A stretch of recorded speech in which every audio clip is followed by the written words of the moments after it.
This 5 on Your Side Sports Report is sponsored by Telly Tire and Auto Centers, driving your way since 1942. While the clock counts down to tomorrow's NHL trade deadline at 2 p.m., the Blues are in limbo. Are the playoffs in reach? Sure. Do they also have some assets that likely have Doug Armstrong's phone ringing off the hook? Also, yes. They came into today 6 points out of a playoff spot and on the road at New Jersey. You can't ask for much more from Jordan Binnington in net this season. Binner has simply been awesome. The Devils had tonight's star, though, and his name is Timo Meier. Nifty backhand past Binner.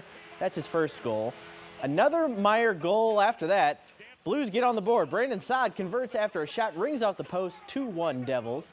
And in the second, Meier's going to complete the hat trick pretty early with a snipe. Devils added an empty netter. They win 4-1. They want an easy game, and it's not going to be easy, and we have to play harder. Like we have to be, physically more accountable to each other, and harder to play against. And in the first period tonight, we were easy to play against. Taking flight. Card Spring Training, sponsored by Wood Basement Systems. Spring training today, Cardinals and Astros. Kyle Gibson got knocked around a bit. 4 runs in the first inning against Houston, but he did have 2 scoreless frames after that. The Cardinals had 1 spring homer coming into today. Now they have 3. Jordan Walker, moonshot. Matt Carpenter also going to go yard in this one.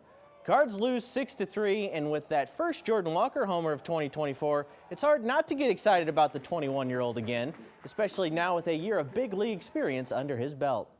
I think it was really helpful for me, at the big league level, pitching, is different. So things, you get away with in the minors, you can't get away with up there for sure. He looks like an absolute beast right now. I mean, he looks strong, he's healthy, he's driving the baseball, his outfield play looks better. It is tournament season in college basketball, and we were not short on some madness tonight. From the A10 to the OVC and, of course, Arch Madness at Enterprise, it was time to win or go home. SLU women facing George Washington in the first round of the A10 tourney. Remember, the Billikens went on a wild run to win this tournament last year. They needed a fourth quarter comeback today. 3 from Brooklyn Gray. That's going to cut the lead.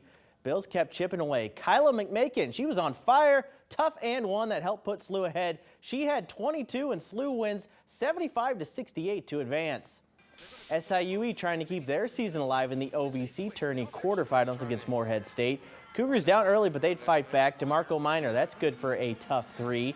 And then the Collinsville kid, Rayshawn Taylor, is going to get a triple to go himself. Right now, SIUE is down by about a dozen. Arch Madness kicked off today at noon. Missouri State taking on Murray State. Alton's Donovan Clay with a dunk off the touch pass. The Bears controlled this game with their defense, but Alston Mason led the way on offense with 22. The Racers shot just 2 of 20 from 3. Missouri State wins 60-35. Southern Illinois facing UIC in the first round of Arch Madness. Lukey's were in trouble early. This 3 from UIC made it a 14-point game just before the half. But SIU clawed back in the second half thanks to Xavier Johnson. Tough layup to take the lead, and then a big-time 3-pointer to help extend that lead. Now this one is still close down the stretch at last check. Salukis had a slim 1-point lead with just about 20 seconds left. Illinois State and Evansville looked like we might get some real madness in this one, but Evansville hung on with some late drives and a couple of clutch free throws. Evansville moves on with a 59-53 win. We'll be right back after the break. This 5 on Your Side Sports Report was sponsored